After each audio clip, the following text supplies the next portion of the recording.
Welcome to Martini Time. Here in Blackstone, the center of the world, but then you too are at the center of the world. We're all at the center of the world. But that's not logical. But then why be logical? Let's ask the frog to dive into a pond and come up with our golden ball. Remember the fairy tale? So the title of this talk is Prometheus Bound. I just wrote that.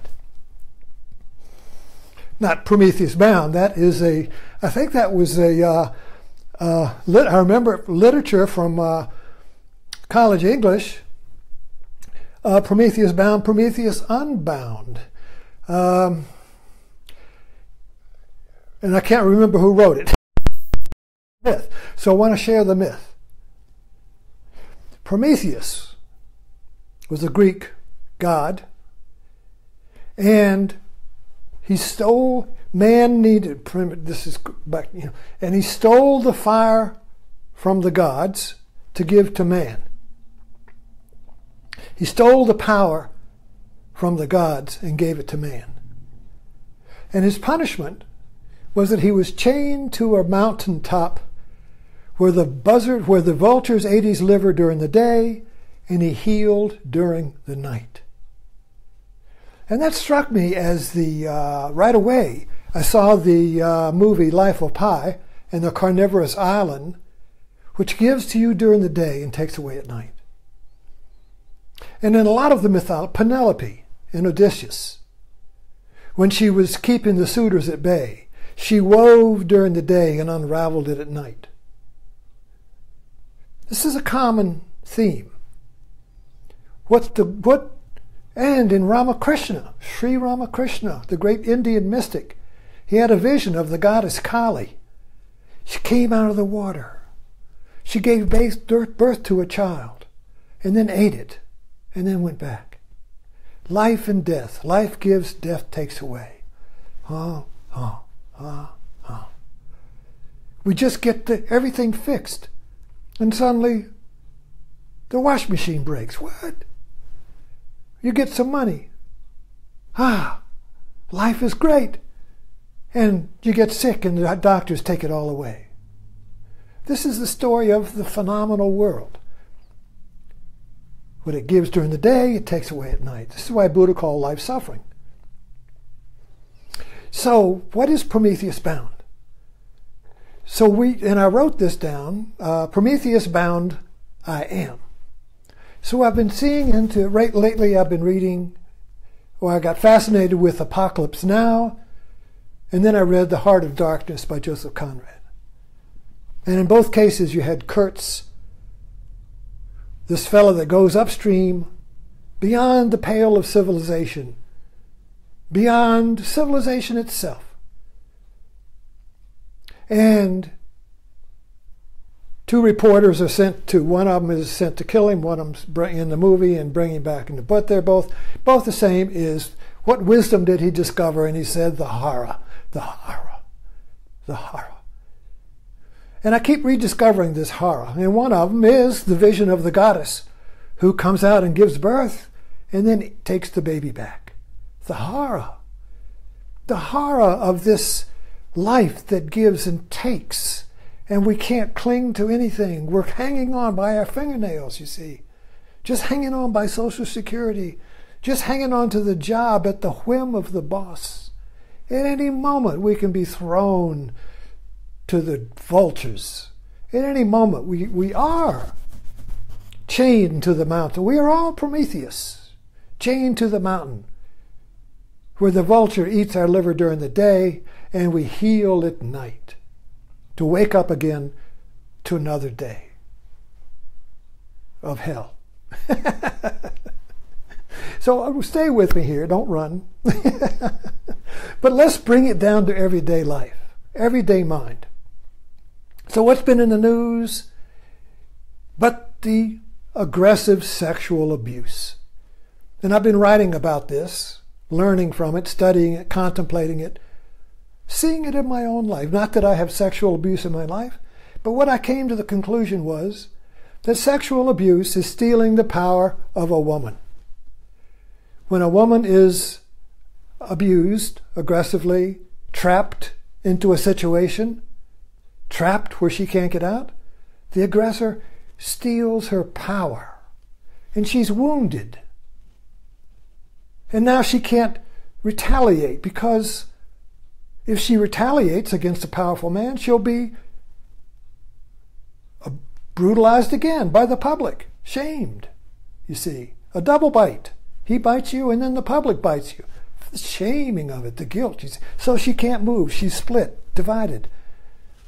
But then when a group of women rise up against an aggressor, and I wrote about this, about the bullfight, if the bullfighter can handle one bull, but if a herd of bulls comes, he can't do anything. So when a herd of women come, the bullfighter has no power, and they take their power back, you see. So the idea here that I'm struggling with and trying to work with, out here with you, trying to figure it out, trying to get out of this labyrinth, is that we don't believe we have any power, so we have to steal it. And we steal it from other people. All arguments, relationships, marriages, is a Prometheus myth. Because if I'm in a relationship and I feel like I've lost my power, I feel like the other partner in the relationship took it. And now I got to get it back. So I'll come up with a passive way.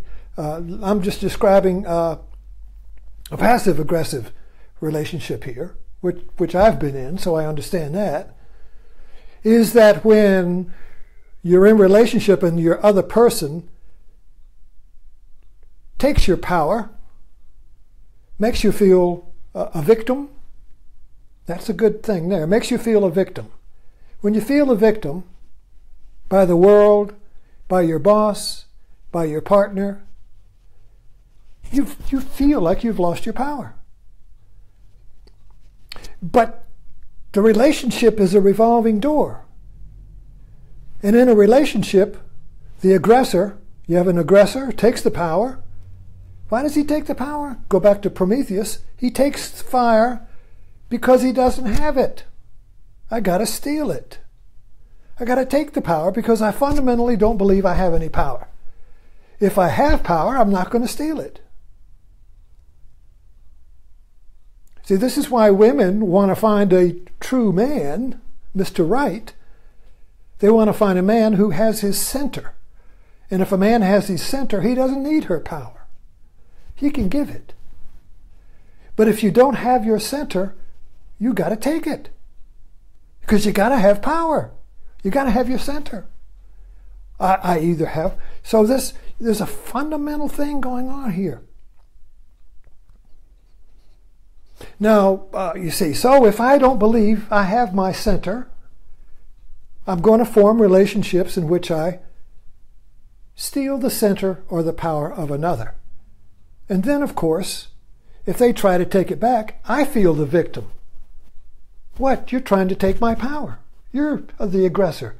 And they're saying, no, you took mine. You're the aggressor. No, you're the aggressor. You're the victim. I'm the victim. You're the aggressor. No, I'm the victim. You're the aggressor. See how that works? It's a revolving door. Each side saying they're the victim. Each side saying they're the aggressor. One side is aggressive on the surface. The other side is aggressive underneath. Passive-aggressive. Teenagers love this. Would you please go wash the car, the father says. The son says, sure, I'm a good son. I'll go wash it when I get around to it. He gets around to it. Did you wash the car? I said I was going to do it. Now get off my back. And he's washing it real slow. And the father's going crazy because he knows it's aggression. But the son says, I'm doing what you said. Get off my back. You see, you're the aggressor. I'm the victim here. You're bitching about me. But you're not doing what I said. You see? Double bind. The father then says, well, maybe I'm a little too harsh. And the son says, yeah, well, I'm trying to be good here. So anyway, you can see how this strategy works out, and it's called transactional analysis. It works out in many different creative ways in our marriages and our relationship. And I think, and I love finding the single idea that explains everything. Good luck. And so I'm trying to explain everything with Prometheus Bound and Prometheus Unbound. I think these were the two books, the two works. Prometheus Bound, Prometheus. What does Prometheus Bound mean?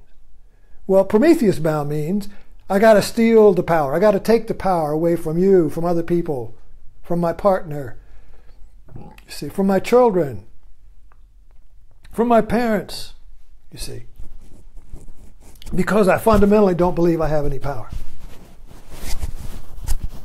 Now, see, my father didn't give me, made me feel I didn't have any power. So fathers do that. Mothers do it. The child doesn't feel they have any center. The parent owns it. A good example of that was when Thanksgiving, back in the 80s or 70s. I don't know. Anyway, my sister was married to a naval officer, since divorced. We were down there for Thanksgiving, before dinner. There's a coat rack at the door. And John, that was my sister's husband, was a naval officer. My father loved John. And so there was a naval hat on there. John had gone on and become a doctor. Father loved that. I was playing around with the hats.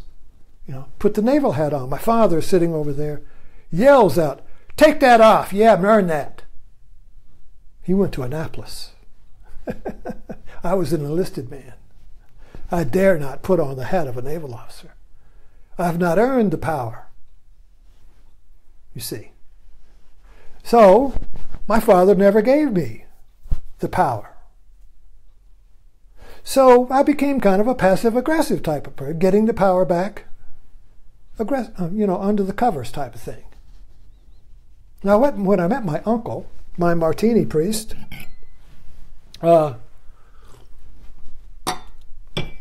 here's his picture. He became kind of like a surrogate father for me. We all do that. When one parent doesn't resolve the power crisis, we find a surrogate, to complete the transaction, to become whole again. And so he had had a stroke, paralyzed, lost his power, had to be pushed around. I went down to take care of him. He had no family. His partner died. Brought him back to live with me. He gave me power of attorney and said, "Okay, you're the boss." The Father gave me the power. And this is, the way the normal father-son thing. The father, when he gets old, gives the son to the power, you see. But I developed relationships in what I had to steal the power. But always in a passive way. Anyway, I don't want to make this about me. I'm just saying that our lives are very rich, are gold mines of wisdom, if we can look at them without judgment. We look at ourselves without judgment, with curiosity, to understand why I do things. Why we do things, you see. What's the operating system to this computer? What's the operating system to this mind? What are the game rules that I'm playing that I'm not aware of, you see? So awakening wisdom is the awakening understanding of how I work. And if you understand how you work, now I'm saying if I understand how my mind works, I understand how mind works. We're all one mind. If I can understand how I work, I can understand how all mind works. There's only one mind. It's like a computer. If you can understand how the computer works, you understand all computers, with a little variation. But you get the basic idea. So this Prometheus Bound, basically, Prometheus Unbound. Now, any of us that have an art I have a friend who plays the piano. And when he sits down at the piano, his hands just play. Anything. No effort. He doesn't have to read music. He just plays. The fingers do the walking, you see. Because he surrenders to it. He trusts that when he sits down, his hands will know what to do. His mind surrenders to his hands. Zorba the Greek taught me that. Zorba the Greek said, I'll work for you, boss, but when it comes to the dance, I'm the boss. My feet know what to do. Well, who am I to tell them what to do? So an artist knows this, or an athlete, or a warrior, anybody who is an expert in something knows that the expertness comes when you surrender to it, and there's a trust there. There's a trust that you have the power to sit down and play. I do this when I write. I trust. When I sit down to write at the computer, I trust that my fingers will know what to say. It's very effortless. It's not that easy in my personality. I'm learning how to surrender in these talks. All of these talks are a surrender, in the same way that I surrender to my writing. But the rest of my personality in my everyday world, in my marriage and all that, has a lot of work to do, you see. So there's two places where I'm free. Here with you and when I write. So I'm working on letting these two places, my writing and my speaking here, spill out into my everyday world where my little passive-aggressive personality is still clinging, believing it has to cling to the power, that it has to get the power because it doesn't have any. But when I talk here, I have power. When I write, I have power. I'm in my center. I'm in my spot. The matador can't kill me when I'm in my spot. But if I start chasing that cape, the matador is going to get me. You see, I've lost my power. The matador took it. I wrote about this, about sexual abuse, you see. So Prometheus Unbound is when you surrender to the power that you've already got. Then you don't need to take anyone's power because you've already got your power. Now you can give it. And that's love. Now you can give power. You don't have to be Prometheus and have your liver eaten during the day and healed at night so you can wake up to have it eaten again. You no longer have to hang on the inquisitor's rack and be tortured by life and the repetition of the karmic cycle of giving with one hand and taking with the other. Where will it stop, we say? Where is the peace that passes understanding, you see? Where is the balance? Where is the ability to give? Where is the ability to play in the world like I play on the piano? Where is the ability to be in the world like I write or talk? Where is your ability to be in the world like you do when you have your art or your craft or your places where everything is without effort? You see, that's Prometheus Unbound. When you're Prometheus Unbound, everything is effortless. Everything happens according to the way it should. Everything is accepted. Everything is given. This is a religious theme, but religion gets all tied up in Prometheus Bound. You know. So in order to get untied from anything, you have to go from Prometheus Bound, believing you have to steal the power, take the power, earn the power, you see. You don't have to earn the power, you've got it. You can't get the power by good works.